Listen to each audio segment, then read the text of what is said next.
ನಮಸ್ಕಾರ ಎಲ್ಲರಿಗೂ. ಎಲ್ಲರೂ ಚೆನ್ನಾಗಿದ್ದೀರಾ ಅಂತ ಭಾವಿಸ್ತಾ ಇವತ್ತು ನಮ್ಮನೆಯ ಸ್ಪೆಷಲ್ ಫಿಲ್ಟರ್ ಕಾಫಿನ ಹೇಗೆ ಮಾಡ್ತೀವಿ ಅಂತ ನಿಮ್ಮ ಜೊತೆ ಹಂಚ್ಕೋತಾ ಇದ್ದೀನಿ.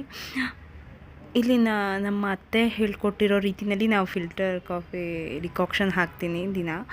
ಬಟ್ ಇವತ್ತು ನಾನು ಕ್ಯಾಮ್ರಾ ಇಟ್ಕೊಂಡಿರೋದ್ರಿಂದ ನನ್ನ ಹಸ್ಬೆಂಡ್ ಮಾಡಿ ತೋರಿಸ್ತಾ ಇದ್ದಾರೆ. ಫಸ್ಟಿಗೆ ಒಂದು ಪಾತ್ರೆಯಲ್ಲಿ 2 ಗ್ಲಾಸ್ ನೀರು, ದೊಡ್ಡ ಕುಡಿಯೋ ಗ್ಲಾಸ್ನಲ್ಲಿ ನೀರು ಹಾಕ್ಕೊಂಡು ಮರಳಕ್ಕೆ ಇಟ್ಕೊತೀವಿ. ಅದು ಬಿಸಿ ಆಗೋವರೆಗೂ ಈ ಕಡೆ ಫಿಲ್ಟ್ರ್ ಪಾತ್ರೆಗೆ 12ರಿಂದ 13 ಚಮಚ ಆದಷ್ಟು ಫಿಲ್ಟರ್ ಪೌಡರ್, ಕಾಫಿ ಪೌಡರ್ ಹಾಕ್ಕೊತೀವಿ. ಇದು ಫಿಲ್ಟರ್ ಪಾತ್ರೆ.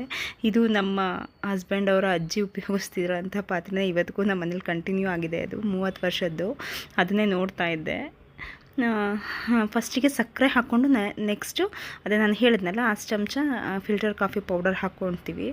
ಅದಾದಮೇಲೆ ಈ ಥರದ್ದು ಫಿಲ್ಟರ್ ಕ್ಯಾಪ್ ಇರುತ್ತಲ್ಲ ಅದನ್ನು ಮುಚ್ಚಿ ನಂತರ ಅದ್ರ ಮೇಲೆ 1-2 ಸ್ಪೂನು ಹಾಕಿ ಕಾಫಿ ಪೌಡರ್ನ ನೆಕ್ಸ್ಟು ಕಾಯ್ದಿರುವಂತಹ ನೀರನ್ನ ಅದಕ್ಕೆ ಹಾಕ್ಕೊಂಡು ಮುಚ್ಚಿಡ್ತೀವಿ.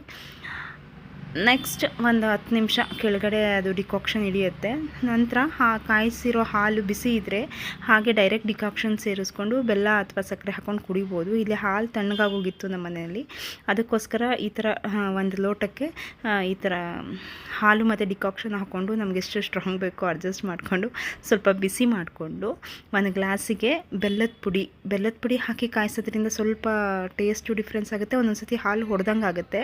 ಅದಕ್ಕೆ ಸಪ್ರೇಟ್ ಗ್ಲಾಸಿಗೆ ಬೆಲ್ಲದ ಪುಡಿ ಹಾಕ್ಕೊಂಡು 1/2 ಚಮಚ ಇಲ್ಲಿ ಬಿಸಿ ಆಗಿರುವಂತಹ ಕಾಫಿನ ಇದಕ್ಕೆ ಹಾಕ್ಕೊಳ್ತಾ ಇದ್ದೀನಿ.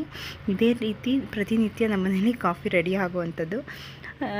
ಐ ಹೋಪ್ ಈ ವಿಡಿಯೋ ಎಲ್ಲರಿಗೂ ಇಷ್ಟ ಆಗಿದೆ ಅಂತ ಭಾವಿಸ್ತೀನಿ. ಹಾಗೆ ಯಾರ್ಯಾರಿಗೆ ಫಿಲ್ಟರ್ ಕಾಫಿ ಇಷ್ಟ ದಯವಿಟ್ಟು ಕಮೆಂಟ್ ಬಾಕ್ಸ್ನಲ್ಲಿ ಕಮೆಂಟ್ ಮಾಡಿ ತಿಳಿಸಿ ಅಂತ ಕೇಳ್ಕೊಳ್ತಾ, ನಿಮ್ಮ ಸಪೋರ್ಟ್ ಸದಾ ನನ್ನ ಮೇಲೆ ಹೀಗೆ ಇರಲಿ ಅಂತ ಹೇಳ್ತಾ ನೆಕ್ಸ್ಟ್ ವಿಡಿಯೋದಲ್ಲಿ ಸಿಗ್ತೀನಿ. ಅಲ್ಲಿವರೆಗೂ ಟೇಕ್ ಕೇರ್ ಆ್ಯಂಡ್ ಬಾಯ್.